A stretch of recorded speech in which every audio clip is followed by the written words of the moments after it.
सो hi guys, कैसे हैं आप सभी लोग। आई होप आप सभी लोग बहुत अच्छे होंगे और आपके परिवार में भी सभी लोग बहुत अच्छे होंगे।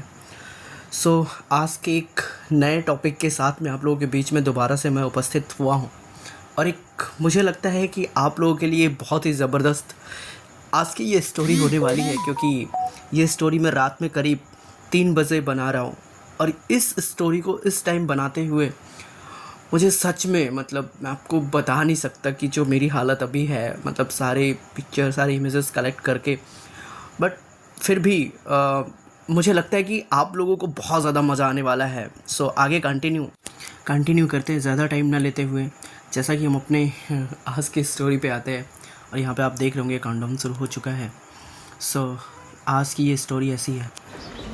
गाँव धनपुर अपनी शांति और अपनी पुराने रीति रिवाजों के लिए मशहूर था, लेकिन इस गांव के बीचों बीच एक ऐसी जगह थी जिसके नाम से भी लोग कांप उठते थे। वो था पुराना कुआं। कहते हैं कि कई साल पहले इस कुएं में एक औरत राधा की रहस्यमयी मौत हुई थी।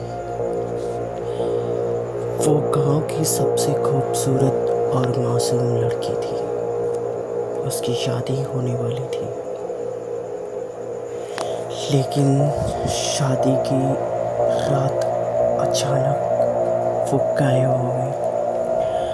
अगले दिन सुबह उसकी लाश कुएं में मिली। किसी ने कहा वो खुद कूद गई होगी, तो किसी ने कहा उसे धक्का दिया गया। लेकिन जिस भी तरीके से उसकी मौत हुई, उसके बाद से वो कुआं कभी सामान्य नहीं रहा। गांव में अजीब अजीब आवाज़ें, अजीब अजीब चेहरे दिखने लगे। इस तरीके से कुछ गांव के बुजुर्ग बताते हैं कि जब भी कोई कुएं से पानी निकालने जाता है, उसे बाल्टी की जगह काले बालों का गुच्छा ऊपर दिखता। औरत ने कई बार कुएं से सिसकियां और हंसी की आवाज़ें सुनी।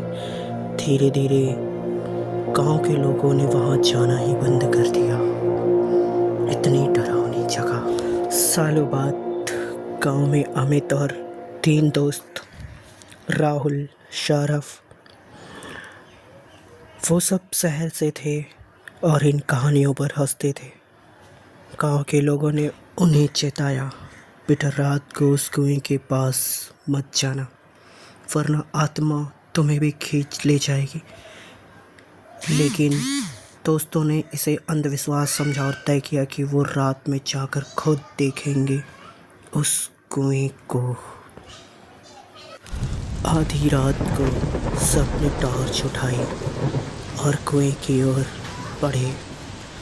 आसमान में बादल छाए थे और हवा में अजीब सन्नाटा था। जैसे ही वह कुएं के पास पहुँचे, अचानक टॉर्च अपने आप बंद हो गई। सौरभ ने कहा, ये तो महज इत्तेफाक है।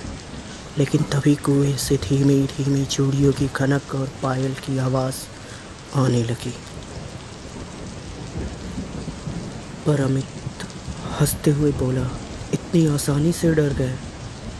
देखो मैं पानी निकाल कर दिखाता हूँ। अमित ने बाल्टी को रस्सी से बांधकर कुएं में डाला। कुछ सेकंड बाद जब उसने रस्सी खींचनी शुरू की तो बाल्टी भारी हो गई।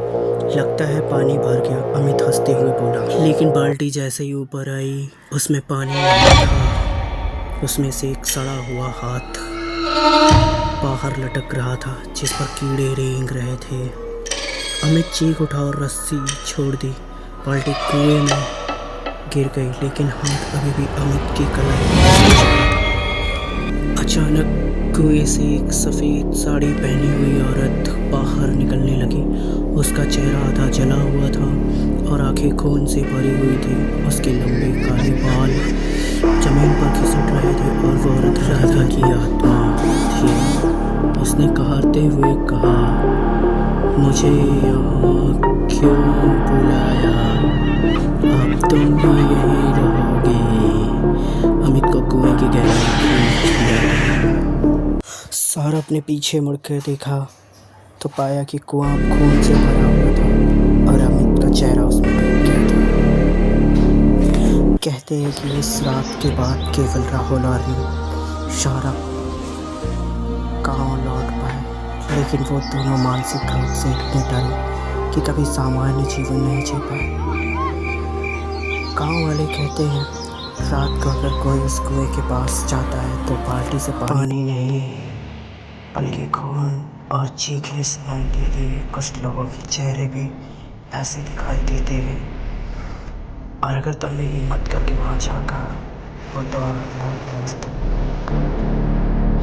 So thank you for watching and see you in the next one.